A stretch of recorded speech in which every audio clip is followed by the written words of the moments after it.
Bonjour Monsieur Iacono, merci de nous recevoir à ITV Célébrité. Et le plaisir est pour moi.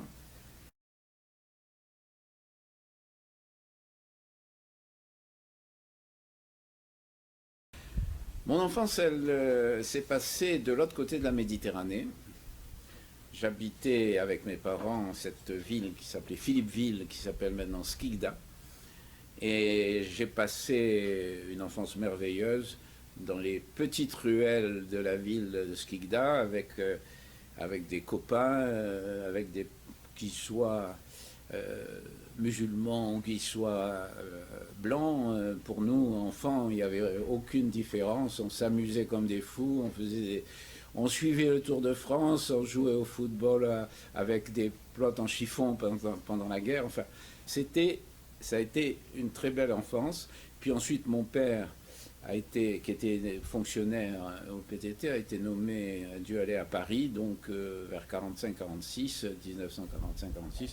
On l'a suivi, les larmes aux yeux, à Paris, parce que c'était beaucoup moins amusant, mais enfin, on a quand même encore passé quelques bons moments dans les rues parisiennes. Et puis après, je suis retourné sur Alger. À Alger, où j'ai fait finir mes études et faire les études de médecine, puisque je suis médecin à ce moment-là. Oui, vous êtes radiologue. Hein. Je suis médecin radiologue.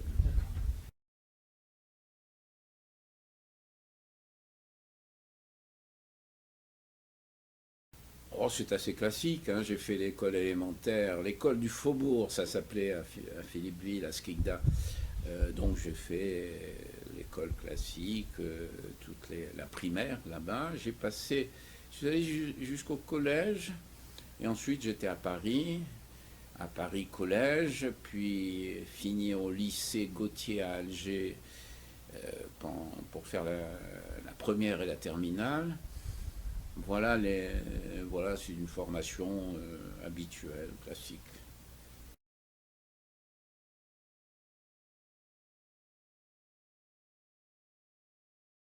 Mon métier, essentiellement, c'était la médecine, hein. J'ai été un passionné à la fois de médecine et de radiologie, hein. J'ai découvert la radiologie grâce à un patron qui s'appelait Dumazer, docteur Dumazer d'Alger, qui m'a pris sous son aile et qui m'a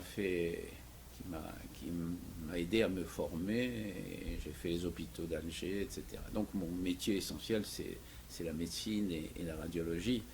Et c'est par erreur, pas par erreur, mais enfin par égarement que je me suis retrouvé un petit peu dans le monde politique, puisque quand on devient maire, automatiquement on rentre dans ce monde qui est un monde à part, et dans lequel j'ai été plus ou moins bien, quand même, hein, plus ou moins bien. J'étais beaucoup plus à l'aise dans mon métier de médecin, et j'ai un petit peu regretté d'avoir été obligé de l'abandonner parce que le travail de maire, enfin le mandat de maire est un mandat quand même très lourd, surtout que j'avais pris un peu de responsabilités plus grandes dans une communauté de communes, j'étais suppléant du sénateur, enfin j'avais quand même un développement au sein du monde politique, mais c'est un monde assez dur quand même, et voilà, bon, je préfère pas trop. Autre métier, non, sinon des loisirs, j'ai toujours été très sportif, voilà, j'ai toujours fait un peu de sport, ça m'a beaucoup aidé quand on a une activité intense, c'est très important d'avoir en même temps ses échappées au tennis, au ski, à la voile, enfin tout ça, ça aide bien.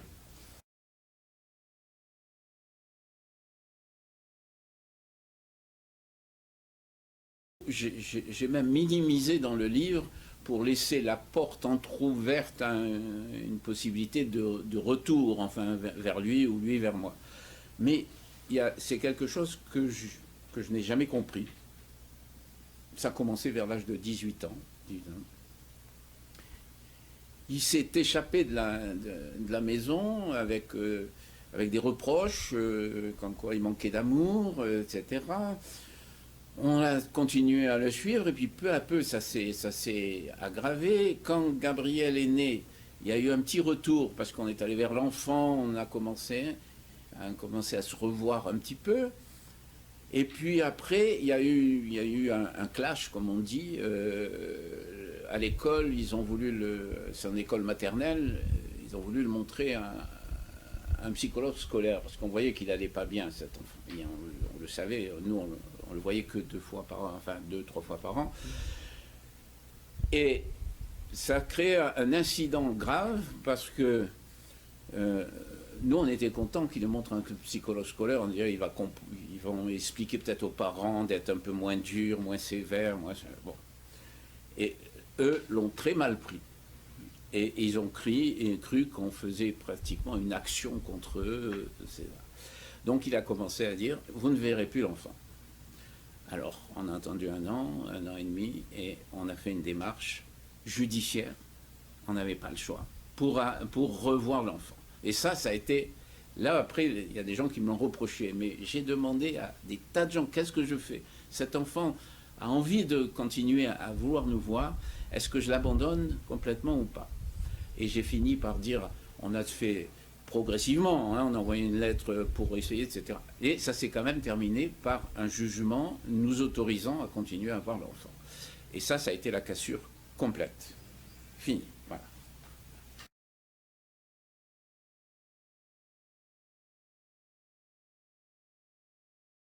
Pour moi, ça a été une journée, un moment extraordinaire. J'avais rendez-vous, la secrétaire, j'avais été absent le jeudi, vendredi à la mairie, la secrétaire m'avait dit, la police judiciaire est passée, ils m'ont demandé des choses, hein, et puis ils ont dit, je leur ai donné rendez-vous lundi matin à 9h à la mairie. Bon, moi je savais que j'avais rendez-vous avec eux, mais je suis parti, j'en ai même pas parlé à ma femme, je pensais que c'est une histoire comme la PJ quelquefois demande à un maire, on a un petit problème sur ça, ceci. Bon, je vais là-bas, et effectivement, dans l'entrée, il y avait 2-3 inspecteurs, on ne les reconnaît pas parce qu'ils sont tenus très civils, quoi, mais enfin, il y en avait un que je connaissais, un inspecteur, parce qu'on avait eu un problème quelques années avant, vaguement, je lui dis, ah ben... Écoutez, la secrétaire n'est pas arrivée, rentrée dans mon bureau, on va parler. Et comme je l'ai décrit, je me souviens de chaque moment de ça. Il ne s'assoit pas, alors que je dis asseyez-vous, il reste debout, il se penche un peu vers moi et il dit, monsieur Akono, on a une plainte grave contre vous. Ah bon? Qui vient de Reims. Alors, Reims, donc, ça fait comme un moment très, très fort. J'ai pensé à mon fils avec qui ça n'allait pas, mais enfin, quand même. Il dit, oui, c'est une plainte sexuelle contre le petit-fils. Alors là, j'étais à la fois bouleversé de penser que mon propre fils se commettait en racontant une chose aussi invraisemblable pour moi, hein, c'est impossible. Et en même temps, je disais, mais même ces policiers, qu'est-ce ils vont comprendre, on va leur expliquer, c'est pas possible, quoi. Enfin, j'étais quand même vraiment sidéré, quoi. Je veux dire, un peu, c'est pas possible, qu'est-ce qui arrive? Alors, ils m'ont dit, ben, on voudrait visiter votre villa. Je me souviens que bêtement, je dis, bon, quel jour vous voulez venir? Il m'a dit, non, non, tout de suite. Je prends mon cartable, il dit, non, non, non, prenez-le, prenez-le. Donc, il savait déjà. Je sors de la mairie, il y avait une petite voiture avec donc 3 policiers, un qui se met à côté de moi à l'arrière, il y avait une deuxième voiture. Bon, je commençais à être un peu surpris, on fait les rues, on arrive à la villa, au portail, j'allais appeler ou j'allais sonner pour que il me dit non, non, normalement, bon, j'ai dit bon, je suis obligé de prévenir ma femme puisque c'est elle qui a le bouton pour ouvrir le portail. Alors j'ai dit mais vous inquiétez pas, je vais lui dire que je viens avec des amis, quoi. Alors j'ai dit que je viens avec des amis, on est monté, on rencontre ma femme qui finissait sa toilette, mon père était là, malade et convalescent. Après, ma fille est arrivée. Après, par hasard, mon frère et ma belle-sœur, mais c'était tout à fait le hasard, il n'y avait pas. Et là, c'est la perquisition. Vous connaissez un petit peu le truc. On met tout en l'air, depuis le haut jusqu'en bas, et on cherche. Alors, un inspecteur me prend à part, on va dans la petite salle où il y avait la télévision, il regarde les cassettes, et quand il voit Gabriel, et vous me les passez. Alors, à l'époque, c'était pas encore digitalisé, alors c'était pas facile. Hein, je réussis quand même tous les montages, je leur passe et tout. Ils le passent un peu rapidement, parce que sinon il y en avait pour des heures à les voir. Bon, il passe, il voit qu'il n'y a rien, il prend aucune cassette. C'était les vacances de Gabriel ici, dans la piscine. On joue au foot ensemble, enfin des choses comme ça. Ils ne retiennent rien.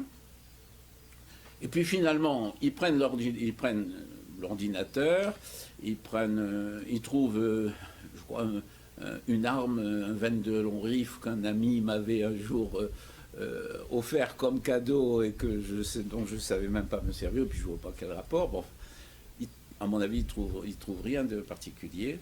Et la perquisition se termine. Ça, c'est c'est la matinée du 10 juillet, qui est un jour que je ne pourrai jamais oublier. C'est vraiment terrible, terrible.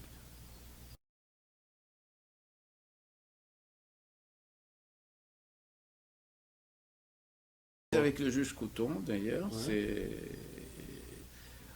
Si vous voulez, le lendemain, la PJ à la caserne au Var, j'ai dormi à la caserne au Var, il m'emmène à Grasse, au palais de justice de Grasse, on me fait patienter au sous-sol dans une cage grillagée, avec les menottes, cette fois-ci avec les menottes, c'est toujours agréable, et puis on me dit, il faut que vous ayez un avocat. Alors, je dis, mais je ne connais pas d'avocat, je vais téléphoner chez moi. Non, on n'avait pas le droit de téléphoner chez vous. Bon, enfin, ils finissent par me donner une liste qu'ils avaient dans la tête ou qu'ils avaient sur un papier, et je choisis tout à fait au hasard un avocat, une avocate qui vient me voir assez rapidement, elle vient de Cannes, et voilà, elle était souriante, elle était agréable, donc ça a été un petit moment quand même, on se met dans une petite pièce et je lui raconte mon histoire. Et elle m'a dit, je vais consulter votre dossier, comme ça, quand le juge va intervenir, je serai à vos côtés. Et donc vers les 9h ou 10h, 9h du soir, je suis présenté au juge. Alors comment ça, avec le juge Couton, la première audition, comment ça se passe? Lui, assez surprenant, c'est un homme qui était assez souriant, qui trouvait ça presque amusant, quoi. Il y avait la greffière à côté qui tapait à la machine, et qui voulait me décontracter, quoi, en somme. Bon, on est quand même difficile à se décontracter quand on sait qu'il va choisir entre la prison ou simplement... Alors, il lisait des choses et il dit, qu'est-ce que vous dites? Alors, je lui ai dit, je lui raconte un peu les histoires que j'avais avec mon fils. Sur les histoires médicales, je dis, vous savez, je ne suis pas un spécialiste, mais enfin, je sais qu'on voit des choses, par exemple, des lésions de grattage sur les anus d'enfants de 9-10 ans. Donc, je fais quelques réserves, ce que je pouvais faire. Et puis, ça dure quand même assez longtemps, il me fait ça. Et puis, alors après, il fait venir le procureur, c'est une femme qui est assez grande, mince, qui substitut du procureur, qui en 3 minutes expédie la chose en disant crainte à l'ordre public, enfin c'est les mêmes choses, danger pour l'ordre public, pas de contact, impossibilité d'un contact, donc je préconise l'incarcération.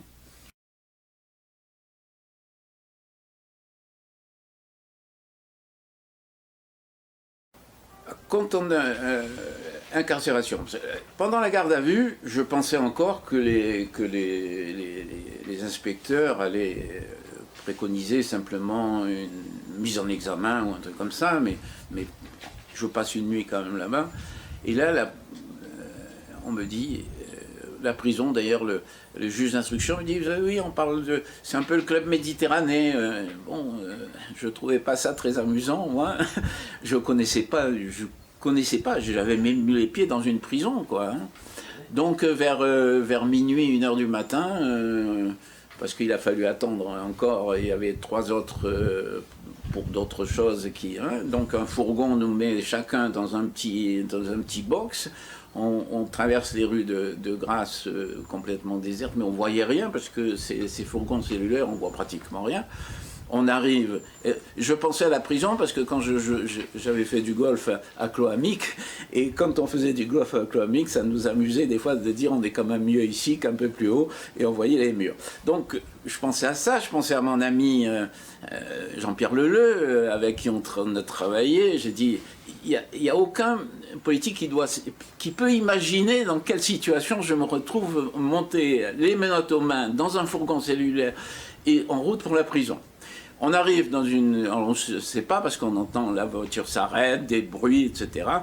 On sort et puis on rentre dans un autre univers. Dès que vous rentrez dans la prison, c'est fini, vous êtes dans un univers, on vous met dans une petite pièce, vous pouvez attendre une demi-heure, trois quarts d'heure, une heure, on vous dit de déshabiller, vous mettez à poil, vous avez tout, et vous discutez pas. Moi, c'est votre truc, vous prenez ce truc, on prend tout ça, on va dans une cellule, on voit des cellules partout, etc. C'est un univers, c'est le choc carcéral, qui est connu, qui est décrit. D'un coup, on ne devient plus rien. Vous portez vos draps, tout ça? Voilà, on porte tout, le sac, les machins, les draps. C'était d'ailleurs c'était un peu dur, mais ils ne vous aident pas du tout, c'est des principes comme ça.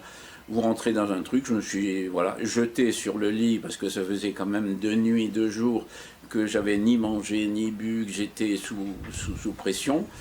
Je me suis endormi quelques heures, et réveillé au petit matin, dans un autre monde, l'univers carcéral. Voilà.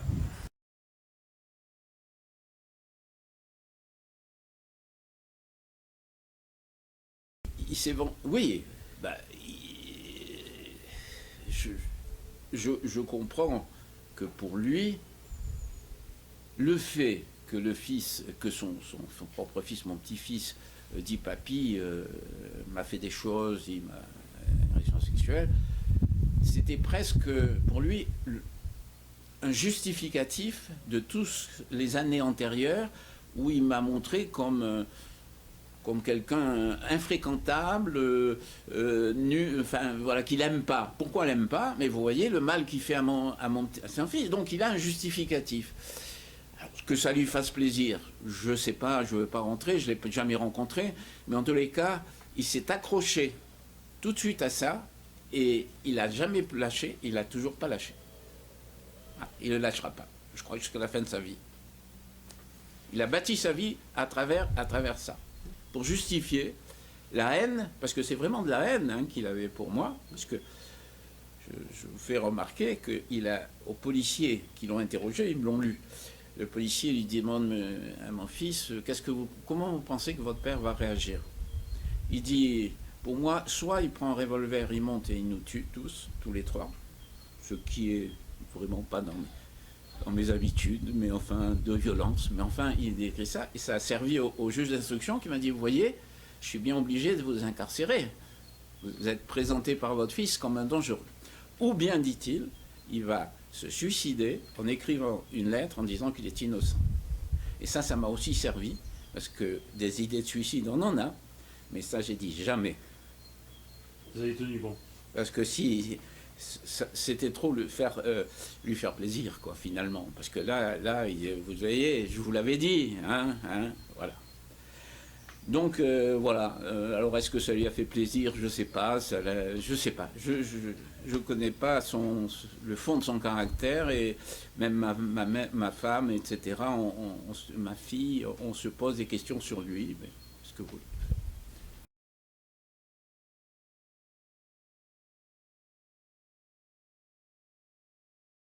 C'est un ensemble. J'ai essayé de démonter et de voir comment ça pu. Il y a une responsabilité du père, des parents, c'est sûr, parce que au moment où l'affaire était passée sur le droit de visite, le droit de garde, enfin pas de garde, le droit de visite simplement, on voulait une petite visite, il avait quand même interrogé longuement l'enfant en lui cherchant déjà des raisons sexuelles, etc. Bon. Ça avait mis la puce à l'oreille à un enfant qui n'était pas idiot, et 2 ans après, il a ressorti des trucs, il a compris quand même que... Parce que Gabriel voulait retrouver son père. Il n'avait pas supporté le divorce, ce divorce, et il a fait ses déclarations à quelques jours de la prononciation du divorce. Moi, on l'avait vu avant, il nous disait, cette femme, la nouvelle femme, cette nouvelle mère, qu'il n'avait pas supporté, il était parti d'ailleurs, elle m'a volé mon père. Elle m'a volé mon père. Il voulait vraiment retrouver son père. Et on dit, en allant dans le sens qu'il a compris que son père attendait, et il a retrouvé son père. Il m'a dit, chaque fois que j'ai fait une déclaration, il m'emmenait promener, il m'achetait un cadeau, il est revenu à la maison. À un moment, il a cru qu'il avait réglé son problème personnel. Je retrouve mon père, il vient voir ma mère qui était aimée. Voilà, c'est un calcul de gamin, à la fois très imaginatif et en même temps adultifié. Ça très jeune, on l'avait remarqué comme ça. Il veut jouer le rôle d'adulte, là où il n'a pas joué un rôle. À 6 ans, 7 ans, il me donnait des conseils pour la piscine qui fuyait, avec des trucs, avec des schémas et tout. Il se prend pour un adulte très vite. Et il veut régler les problèmes lui-même. Il continue à le faire un peu moins, mais c'est ce caractère aussi qui est tombé. Alors, responsabilité du père, de la mère. La mère, vous avez vu un peu au moment de la révision, elle a reconnu qu'elle avait été, elle avait été violée dans sa jeunesse. Bon. Et puis responsabilité après de ceux qui l'ont interrogé, de ceux qui l'ont examiné, un peu tout le monde. Si on veut, il y a la responsabilité de la police, de la justice, des experts. Chacun y va un peu de sa petite erreur, quoi. Et à la fin, ça donne ça. Heureusement que la justice s'est rattrapée tout à fait à la fin.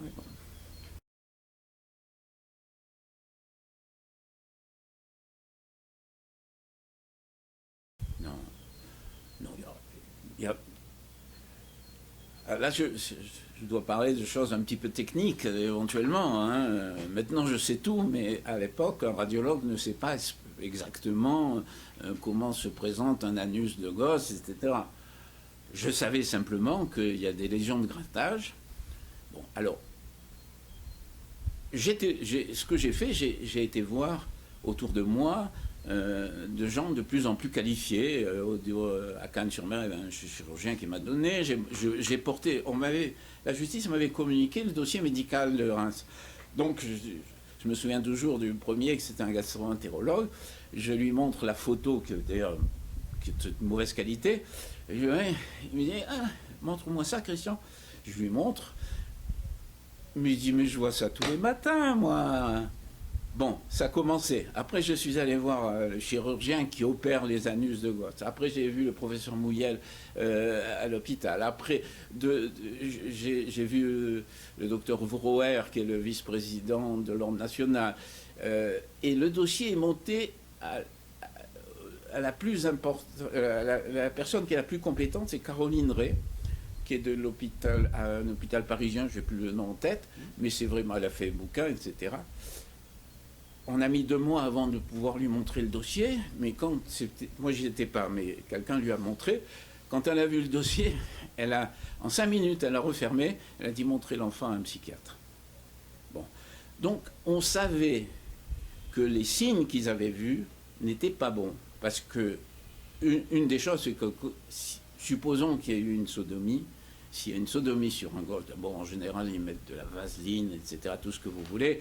Mais au pire, on force le gosse, comme ça, ça doit être horrible, d'ailleurs, comme douleur et tout. Hein, Mais s'il y a des fissures, elles disparaissent dans les 3 semaines qui suivent. Or, quand ils l'ont vu, c'était 2 ans avant, ou 3 ans avant. On dit, mais ça ne va pas, c'est pas possible. Si c'est vraiment c'est des fissures, ça ne va pas. Mais regardez le sphincter, regardez un petit peu. S'il y a d'autres signes, si le sphincter est abîmé, c'est moi qui demande, j'ai demandé à ce moment-là une contre-expertise, c'est moi qui la demande. Avec le risque que s'il avait été vraiment violé par quelqu'un, là, je crois que j'échappais pas à la peine maximum. Mais j'étais à ce moment-là déjà sûr, moi j'étais sûr, mais même ailleurs, on savait que les signes n'étaient pas bons. Alors, la contre-expertise a mis 4 ans avant d'aboutir. Ça, c'est un autre problème. Et là, la juge d'instruction, le juge avait donné le dossier à Madame Vella, juge d'instruction, le professeur Grimaud, professeur d'université, un type que je ne connaissais pas, mais un service entier de l'hôpital de la Timone, des publications partout, arrivé à la fin. Quand il voit le truc, quand il a témoigné les 3 fois, il dit mais ça n'a rien à voir. Ça va, vous voyez autre chose, mais c'est pas possible que vous pensiez. Moi je vois ça tous les jours, mais vous savez pas ce que c'est. Il a dit, vous ne savez pas ce que c'est que des fissures. Quelqu'un lui dit mais ça fait mal comme. Mais c'est pas que ça fait mal, mais les adultes viennent me supplier de les corriger de leurs fissures. Mais c'est pas une fissure. C'est je sais pas quoi. Enfin, la photo était moche. Il s'est gratté, vous savez pas. Il a expliqué aux gens qu'avec l'oxyurose qu'ont les enfants, ils se grattent la nuit sans s'en rendre compte, tout en dormant, ou à moitié réveillés, ils se grattent les fesses et puis ils se font des petites excoriations, des petites fissures.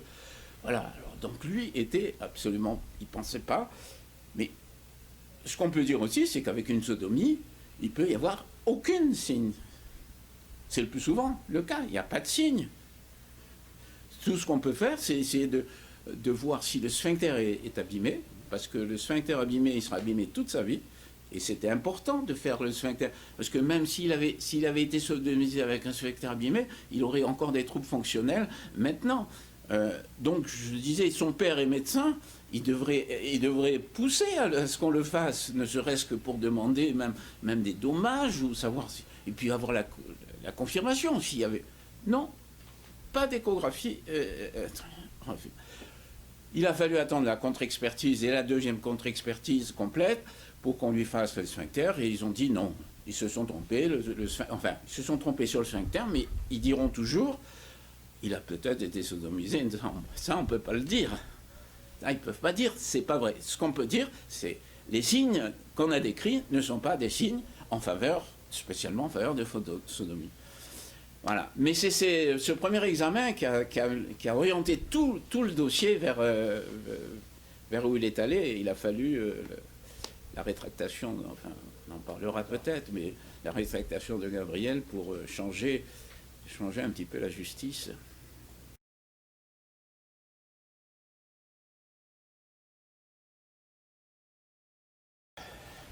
C'est surtout le temps. C'est une lenteur épouvantable. À la suite de ça, j'ai perdu l'élection, donc je me retrouve du jour au lendemain sans aucune activité professionnelle. Reprendre la radiologie, ça me paraissait très difficile, j'avais interrompu, et puis finalement, j'ai repris un petit peu, j'ai fait des remplacements quand même après un certain temps. Donc c'est très long. Mais on est quand même toujours avec l'espoir que ça va être classé sans suite, que ceci. Donc on demande aux avocats où c'en est, comment ça va, on attend chaque événement avec l'espoir de voir les choses s'arrêter, mais on vit plus, quoi. On vit plus, on est à moitié, on voit la souffrance de sa femme, de sa fille, de tout le monde. Je vois, j'ai perdu les responsabilités municipales que j'avais, qui étaient devenues vraiment très importantes pour moi.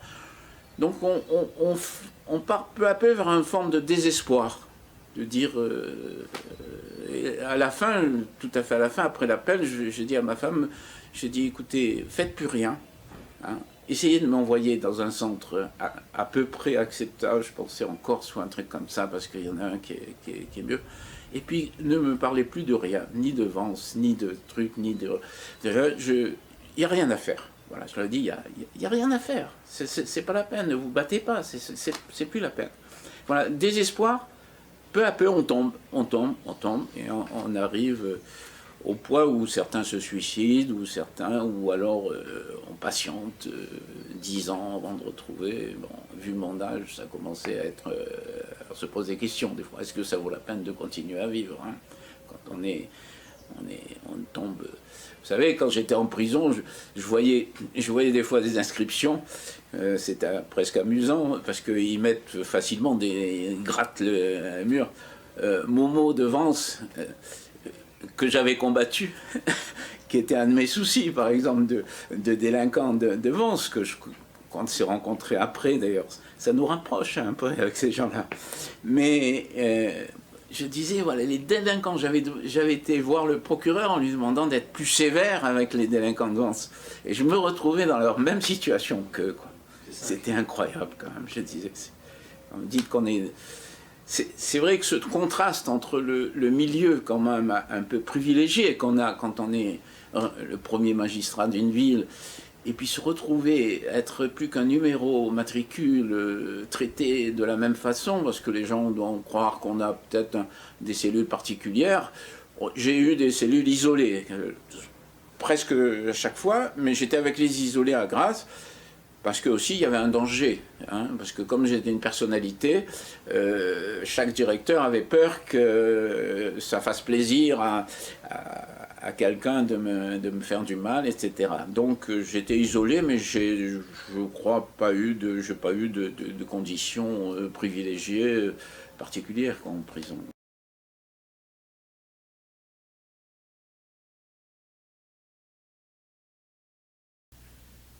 C'est une des... J'avais plein de raisons. Enfin, quand même, j'ai 65 ans. J'ai vu des centaines, des milliers d'enfants que j'ai examinés. J'ai fait des échographies. Combien de fois toutes les échographies qu'on fait quand le testicule n'est pas sorti, etc. Donc on les touche, on les palpe, on truc. Il y a la maman à côté, il y a la mère. J'ai pas eu une remarque. Et j'aurais pu en avoir, à la limite. Parce que ça m'est arrivé quelquefois de dire... Quand les enfants hurlent et sont intenables, ça m'est arrivé quelquefois de dire, écoutez aux parents, vous sortez un petit peu, parce que je pousse une petite gueulante, l'enfant s'arrête, et j'arrivais à faire une radio, parce que sur les radios, il fallait être très immobile, faire une radio des poumons, etc. Mais j'ai jamais eu, et à travers cette affaire, il n'y a pas quelqu'un d'autre qui aurait dit, ça leur aurait fait plaisir, donc s'il y en avait eu s'il y a eu quelqu'un qui... Je risquais gros, parce que quelqu'un dit, ah oui, moi je me souviens que... Si, elle dit ça. Il n'y a rien. Sur ce plan-là, on ne devient pas pédophile déjà à 65 ans. Et puis enfin, c'est une maladie. Hein, pour moi, c'est quelque chose de...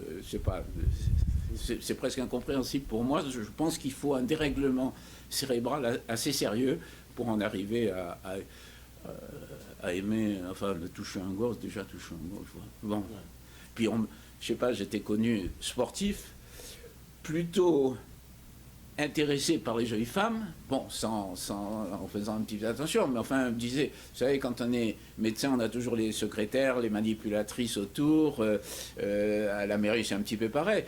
J'avoue que je suis sensible à ce qu'on appellera le charme féminin, mais j'y suis sensible.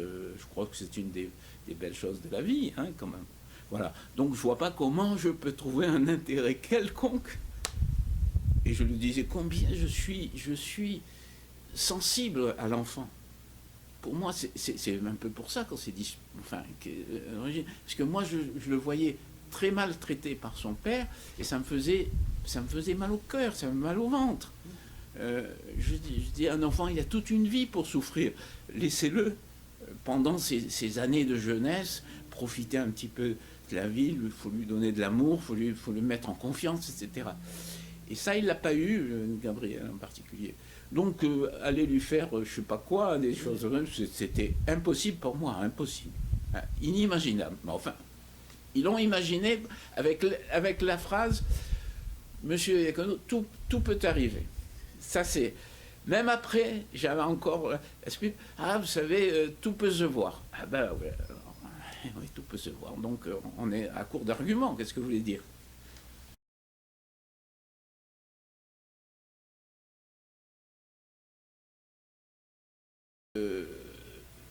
Je l'ai connu depuis sa naissance jusqu'à 10 ans.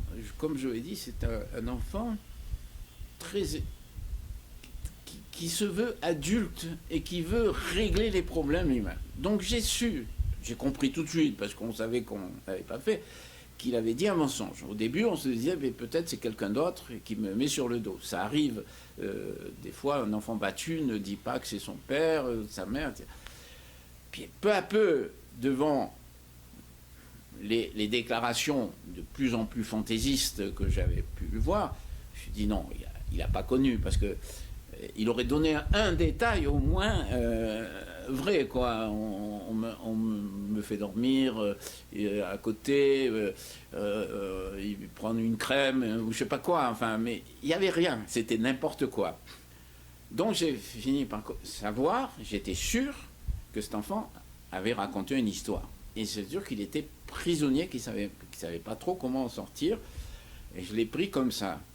Alors, j'ai connu les premières années de sa vie, et je sais qu'il était avec un père très dur, qui ne donne pas d'amour. C'est ça, quoi. C'est la maltraitance. Moi, j'appelle ça, et ça existe, c'est la maltraitance affective. C'est-à-dire, l'enfant a besoin d'affection. Tout, mais de l'affection. Et s'il n'en a pas, c'est comme s'il était maltraité. Je donne un exemple, sa mère nous l'avait dit. Ils étaient seuls à Reims, il avait 2 ans et demi, 3 ans. Lui travaillait dans un laboratoire, il commençait à être très mal entre les deux parents, ils ont abouti au divorce quelques années après. Et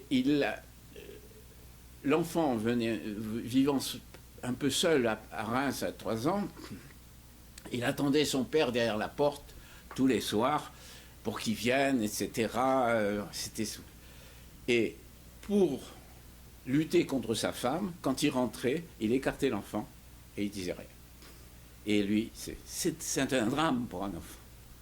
Comme si ça compte pas. C'est pour punir sa femme qui faisait ça. Comme moi, pour me punir, il le punissait encore plus fort, sachant que ça me faisait du mal.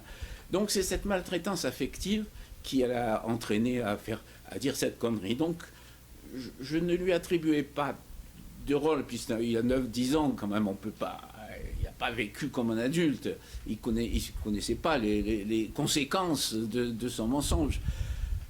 Moi je disais simplement, il est malheureux, toujours malheureux, et en plus on m'a interdit de le voir, de lui téléphoner, d'envoyer même une carte de vœux, etc., les jouets, tout ce qu'on faisait. Donc je savais qu'il était encore plus malheureux parce qu'il ne nous voyait plus. Et d'ailleurs, un jour, ça a éclaté une audience, il a dit « Oui, et puis vous ne m'avez même pas téléphoné quand il est sorti de prison la première fois, quand je suis sorti. Il ne m'avait même pas fait... » Il pensait. Moi, je l'ai interprété comme ça. Qu'en déclarant qu'il y avait un deuxième, ça allait s'arranger. Je sors de prison, il apprend, et il attend qu'on lui téléphone ou qu'on reprenne. Et on ne peut pas le faire. Et il a dit en public devant à ma fille, je crois que c'était, ou à ma femme, et même pas, vous m'avez téléphoné. Là, il avait quoi, 14-15 ans. Et elle dit, mais on ne pouvait pas téléphoner. Il ne savait pas. Les parents ne lui disent pas. Il dit, c'est facile de dire, il ne te téléphone plus, il ne pense plus à toi. C'est fini. Donc, cet enfant, je ne pouvais pas lui en vouloir. J'en veux quand même, parce que j'avais souffert, mais le pardon de l'enfant était assez facile. Par contre, après, j'ai dit le pardon à l'homme, parce qu'il a quand même rétracté, il avait déjà 20 ans, 19 ans, 20 ans. J'attends qu'il reprenne la ligne droite. Voilà. J'ai pardonné à l'enfant, à l'autre, c'était un peu sous condition.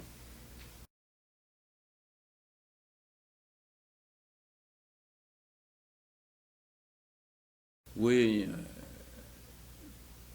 la justice, on doit avoir confiance en la justice d'un pays. C'est quand même un des piliers d'une démocratie. Et ils tiennent à ce qu'on continue à faire confiance. Mais ils se revaloriseraient, je dirais, en reconnaissant lorsqu'ils font des erreurs. Surtout si l'erreur qui me concerne était une erreur. C'est sûr que c'était pas facile. Il fallait quand même déceler. Mais il fallait déceler, est-ce que l'enfant dit vrai, dit pas vrai, les médecins... Mais il suffit... Moi, je l'ai démontré dans mon livre, que c'est par méconnaissance, insuffisance de connaissances professionnelles, que l'affaire s'est déroulée. Ils doivent connaître les signes médicaux. S'ils ne le connaissent pas, mais qu'ils aillent voir le grand patron de Paris, ou de Lyon, ou de Marseille, pas celui qui qui est à côté d'une petite ville. C'est pas possible. Le médecin qu'il avait sollicité à Reims, il nous a dit la dernière fois, vous savez, j'ai pas voulu faire moi-même l'expertise parce que j'en avais pas vu beaucoup. Il a fait le signe de 0. Il n'avait pas vu dans sa vie une affaire de sodomie d'un garçon. Ça, c'est pas tous les jours, c'est quand même rare. Il faut le faire avec des gens qui, dans un grand centre, en ont vu une fois tous les mois et qui ont suivi les séminaires, qui ont suivi les formations continues, etc. Donc, mes connaissances des experts, mes connaissances du juge d'instruction. Du juge d'instruction, je lui ai reproché dans le livre, on fait du contradictoire. Vous savez, c'est le b.a.-ba. Quand quelqu'un dit ça, on lui dit non, mais c'est pas sûr. Eh ben, lui, il a renvoyé au même. Le docteur Dulière dit ça. Il me dit, oui, bon, c'est un peu léger, il va falloir faire un truc. Et qu'est-ce qu'on voit la confirmation par l'associé de Dulière qui travaille en même temps tous les jours. C'est pas sérieux. On fait le contradictoire en allant dans une autre ville, en choisissant un autre truc. On l'a fait 4 ans après, malheureusement, et c'est Grimaud qui a apporté le truc. Voilà, donc mes connaissances professionnelles, les inspecteurs, là aussi, quand ils décident de prendre un maire en activité et de le mettre en prison en 24 heures, moi, j'ai des amis qui ont témoigné, qui me l'ont dit après, parce qu'ils ont ils ont cherché dans les golfs, dans les tennis, pour voir leur réputation. Et un ami a dit, on leur a dit, vous savez, vous ne connaissez pas M. Akono, vous vous trompez. Et ils ont dit, et vous vous rendez compte si on s'est trompé? C'est l'orgueil, l'ego de ces grands flics, qui se disent grands flics. Bon, ils ont pris des choses, ils sont admirables, ils sont peut-être pas, mais se faire abuser par un enfant de 9 ans, ça je crois que dans leur ego, c'est insupportable. Donc leur truc, ils diront toujours, nous on en est persuadés. Mais on ne vous demande pas d'être persuadé, on vous demande d'amener des éléments. Bien sûr, le bistrot du coin, le gars qui tient le bistrot, il dira, moi je crois. Ah bah oui, tu crois. Et puis l'autre, il dit, mais non, moi je le connais, tu ne crois pas. Mais c'est pas ça, la justice. La justice, vous amenez des choses. Et s'il n'y a pas d'éléments, eh ben, c'est un classement sans suite et on s'arrête. Tandis que là, vous avez lu, je sais pas, le rapport de ma fille. Elle a, ici, le jour de la perquisition, elle arrive par hasard, parce qu'elle est pharmacienne et elle ne travaillait pas le lundi, et l'inspecteur lui dit, il lui explique qu'il y a une plainte, etc. Affolée, elle a dit, oh, mais ne bougez pas, j'ai ce qu'il faut, vous allez voir. Mon fils m'avait écrit 3 lettres, j'en avais lu 2, mais elles étaient tellement dures et elles me faisaient tellement mal au ventre que la 3e, ils avaient décidé de ne pas me la montrer avec ma femme. J'ai la lettre, vous allez voir. Elle vivait dans un petit studio, elle reprend avec le studio, elle fout ses draps en l'air et tout, elle retrouve la lettre. Parce que moi, les 2 autres, je les avais déchirés. Tu vois, c'est souvent, on fait ça comme ça. Elle garde ça. Et elle vient comme ça, à toute allure. Elle a décrit, non, je lui ai fait témoigner comme elle a voulu. Et c'est une lettre qu'elle avait vue, que ma femme avait vue et que son mari avait vue.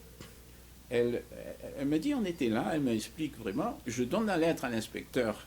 Je crois que c'était un des 2 inspecteurs, il a dit, quand il a lisé, au fur et à mesure qu'il a lisé, il n'a pas lu. Il lui a dit, mais c'est très important, dans la lettre, d'une dureté vis-à-vis de moi, et elle se terminait par cette phrase terrible, je n'hésiterai pas à utiliser l'enfant pour te détruire. À bon entendeur, salut.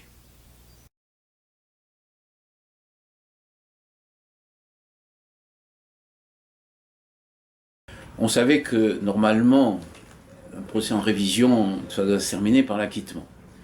Mais quand on voit, on vous laisse seul dans la salle avec 4 policiers qui sont là, un silence, il n'y a plus rien. Les magistrats sont sortis, le public est sorti, et vous êtes seul sur votre banc, et vous voyez l'horloge. Alors, on se dit, s'ils viennent en 1h30, 2 heures, c'est bon. Et puis vous voyez que les 2 heures sont passées. puis vous voyez 2h10, 2h15, 2h30. Je crois qu'ils sont restés 3 heures. Je crois que chaque minute, 3 heures ou 3h30, je ne sais plus exactement.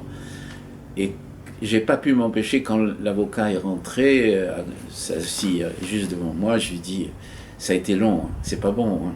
Donc je m'étais préparé à tout, y compris à ce qu'ils me remettent en prison avec des menottes.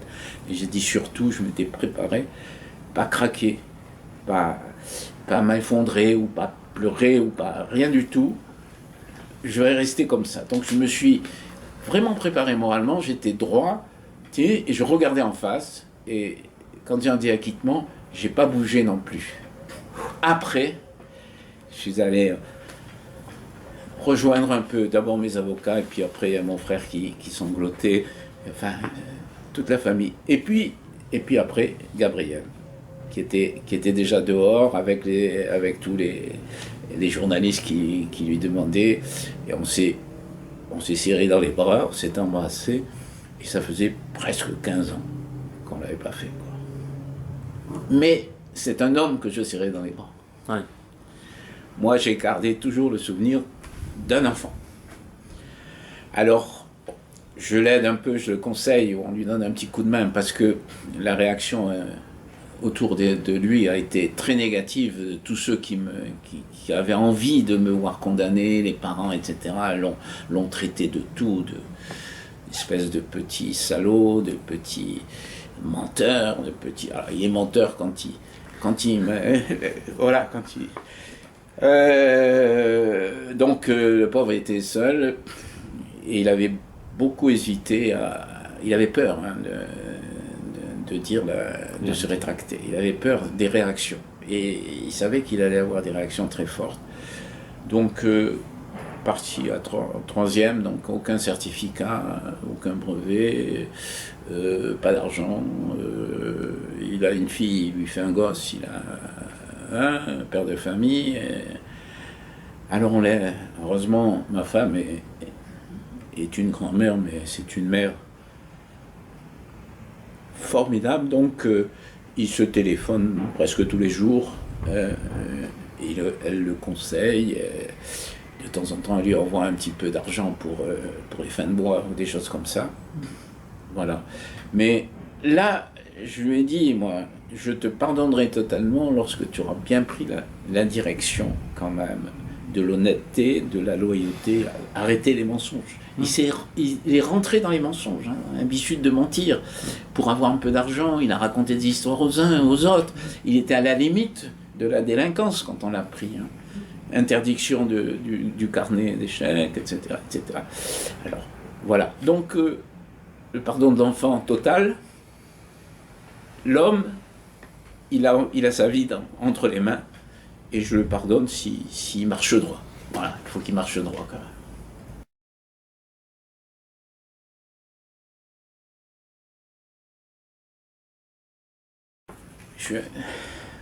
Maintenant, j'ai mon âge, hein, quand même, hein, vous savez, c'est quand même pas tout à fait pareil.